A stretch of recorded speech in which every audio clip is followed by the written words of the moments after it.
बहुत ध्यान से सुनिए ये सूत्र। यदि कोई दूसरे की स्त्री से छल कपट करके, व्यवहार बना करके उसके साथ संभोग करता है, तो उसे लोहमयी चलती हुई स्त्री से बहुत काल तक आलिंगन कराया जाता है, वैसी चेष्टा कराई जाती है।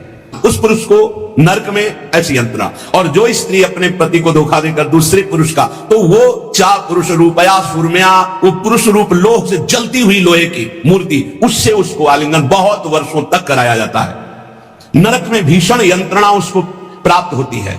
इस नरक का नाम है तप्त शूर्मी नरक। और फिर इसके बाद जब उसका जन्म होगा तो भयानक भयानक रोगों से पूरा जीवन पीड़ित रहेगा, जो दूसरी माताओं बहनों के साथ व्यभिचार करता है।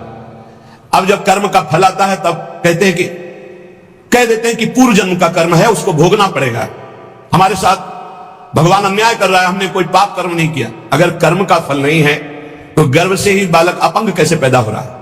गर्भस्थ बालक ने क्या पाप किया था इस जन्म में? गर्भ से ही नेत्रहीन क्यों पैदा हो रहा है? गर्भ से ही मूक बधिर क्यों पैदा हो रहा है? गर्भ के बाहर आया भी छोटा बालक है, खेल खेल में हाथ पैर टूट गया, क्यों? कौन सा अपराध उसने भी किया? ये पूर्व का है। नहीं, पूर्व का क्या प्रमाण है कि उसका जन्म हुआ है? नहीं, लाखों बार जन्म हुआ है। अगर प्रमाण ही देखना है तो देखो, भय, प्यार, प्राण पोषण, इसका पूर्वाभ्यास उसको है।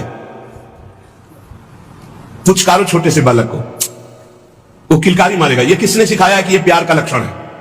ऐसे करो, वो रोने लगेगा। ये किसने? ये भय का लक्षण है। और उसके मुख में दुग्ध लगा दो, पीने लगेगा, प्राण पोषण। ये कैसे जाना? किसने सिखाया है कि देखो ये तुम्हारे मुंह पे जब लगाया जाएगा इसको तुम्हें पीना है? उसको ज्ञान है क्या? लेकिन जो ही मुख में लगाते हो पीना शुरू कर दे, पूर्वाभ्यास है। बहुत बार समझाने पर भी अज्ञानी जीव तर्क नहीं छोड़ता है। अरे पापाचरण छोड़ दो, पापाचरण करने से कई जन्मों तक आपको दुख भोगना पड़ेगा। एक एक पाप का बहुत जन्म तक दुख भोगना पड़ेगा। और यह कर्म बहुत बलवान होता है, बहुत प्रबल होता है। बड़ी कृपा भगवान की है जो बड़े भारी कर्मों का हिसाब हमें छोटे में दे करके भुगता रहे हैं।